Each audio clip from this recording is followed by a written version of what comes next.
Turn back. How to hire a hitman? The business of crime. Like I was supposed to watch this yesterday, but good thing I remember to watch it. But yeah. Hitmen are real. People Hold on. Whoa. Okay. Okay. Out with the family or friends, and you just come up and just shoot a nigga like that, bro? You shoot a person like that? Like, come on. Like, and it's like, bro, this goes on, bro. Like, these hitmen do not care. If they got a job and they got paid to do what they gotta do, they gonna go do it, bro. They don't care if you out with the family. They don't care if like this nigga just walked up on him and just let shots off. Like, come on. Hitmen are real. People But did he miss his shots?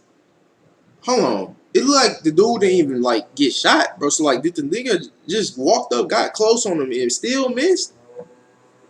Bro, you're done. Paid for violence is absolutely real. It does happen. Like, I'm gonna go to her funeral and spit in the gas. So you want to see her dead? Is that what you're saying? I will be happiest when this woman.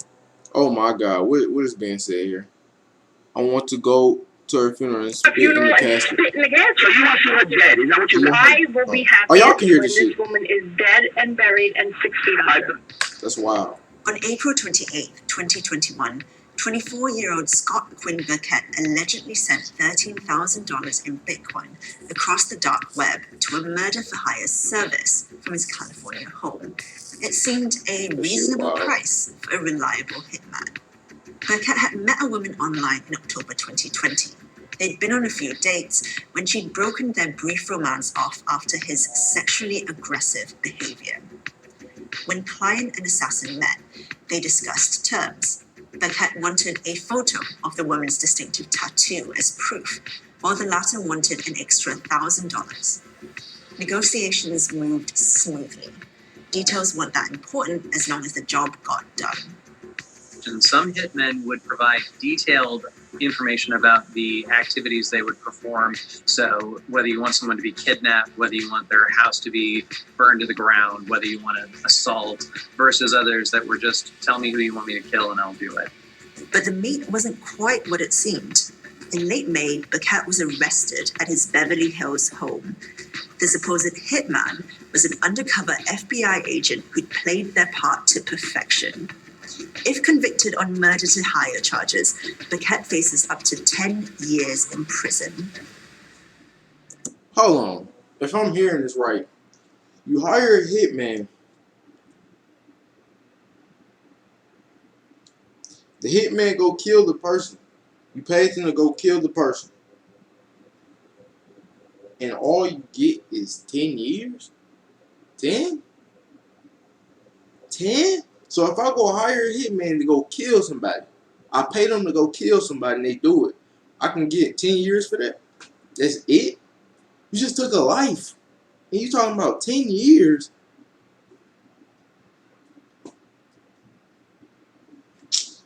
The justice system is corrupt, bro.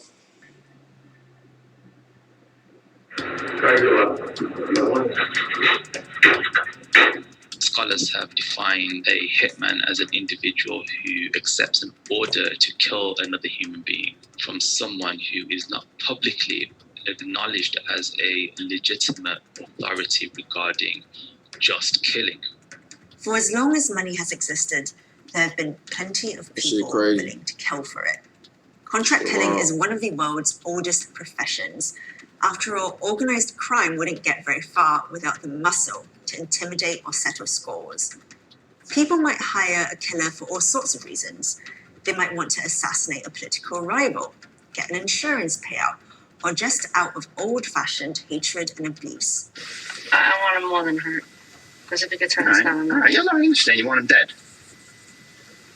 It exists for those too squeamish to get their hands dirty themselves.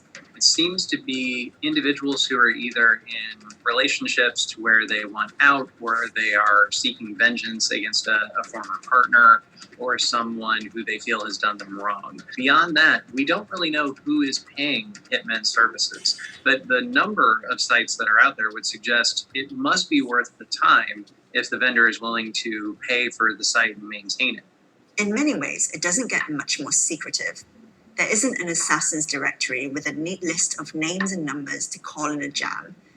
Before the dark web, there were two main ways to solicit a contract killer.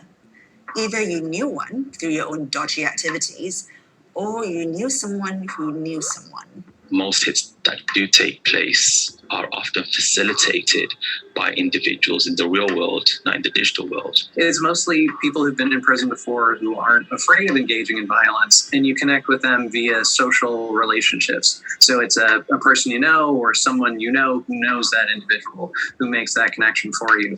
Though reports That of shit online crazy killers as hell, for hire bro. have proliferated over the last decade, they shouldn't be taken. I remember the game like All Hitman and the shit, evidence that do we with the can find barcode to and date shit. would suggest That that shit was like, advertisements if on you have to like kill niggas with screens and shit, it was all type of shit you had to do. I don't even think I ever beat. I ain't even beat that shit. That shit, nigga, you would die one time at the scroll over, then everything, dark bro. web That shit was are annoying, bro. false and are running because it's an easy scam. Essentially, if you can get someone to pay you $5,000 or $10,000 in Bitcoin and never expect them to contact you again and just assume that the hit will occur, that is such passive income that it's a smart move if you're a criminal.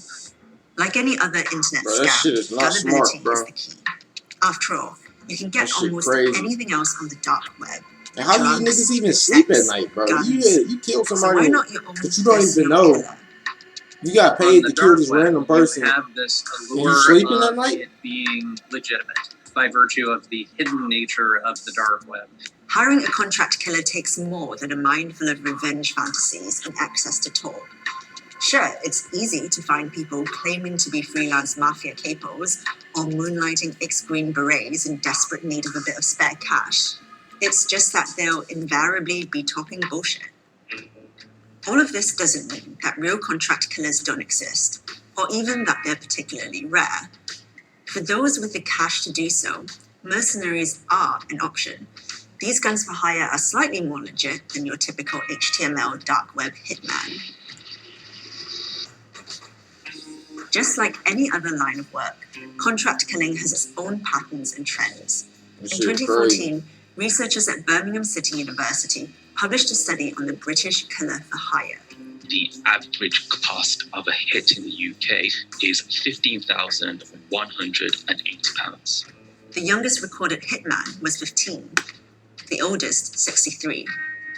Most hits happened close to the victim's home, committed by someone known to them. Only one woman killer was uncovered. Importantly, the killers could be categorized into 4 distinct groups. So I'm trying to think, okay. Is the hitman knowing these people or the hitman? I feel like most of the time, I feel like the hitman don't even know the people they killing. They just got paid to do it. Like, what? Come on, bro. Like, why y'all doing it? How do you niggas sleep at night? Individuals who have previously not killed an individual but are prepared to kill. You've got the dilettantes who have previously offended. Killing is probably something new to them, but having said that, they've got the capability to do so. Then you have the journeyman hitmen who often kill because they're part of an organized crime group. And then you've got the master hitman, who is the professional hitman, the individual who would be forensically sound. Though popular culture likes to present us with the image of the hyper-competent professional, that isn't quite the reality of most guns for hire. There aren't all that many super assassins walking amongst us. And if there are, they definitely aren't the ones getting caught. It's true that our information about this most secretive of criminal fraternities comes from those who mess up, perhaps spectacularly. Even a professional-seeming hit has a good... Okay, I'm lost. So with this one, because we seen this a little earlier in the vid, I thought he shot and killed the dude, but dude got out the car and ran another way. So, like, the hitman failed his job, I'm assuming. He got out the car and ran that way, he running that way. I'm confused, like, do the car not work? Because if anything, you could turn the car and just drive off, right?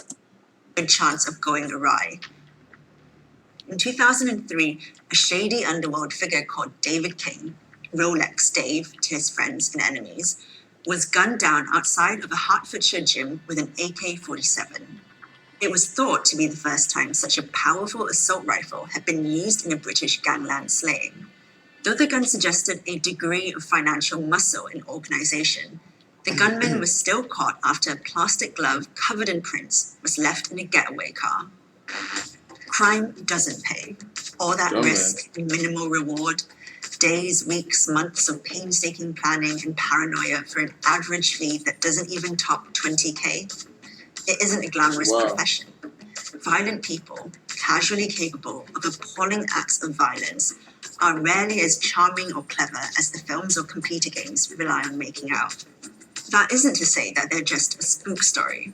With the right contacts, perhaps it wouldn't take all that long to find a killer the old-fashioned way, through word of mouth or clandestine underworld networks. But if you're thinking about taking that search online, there's an overwhelming chance you're talking to a scammer or undercover law enforcement.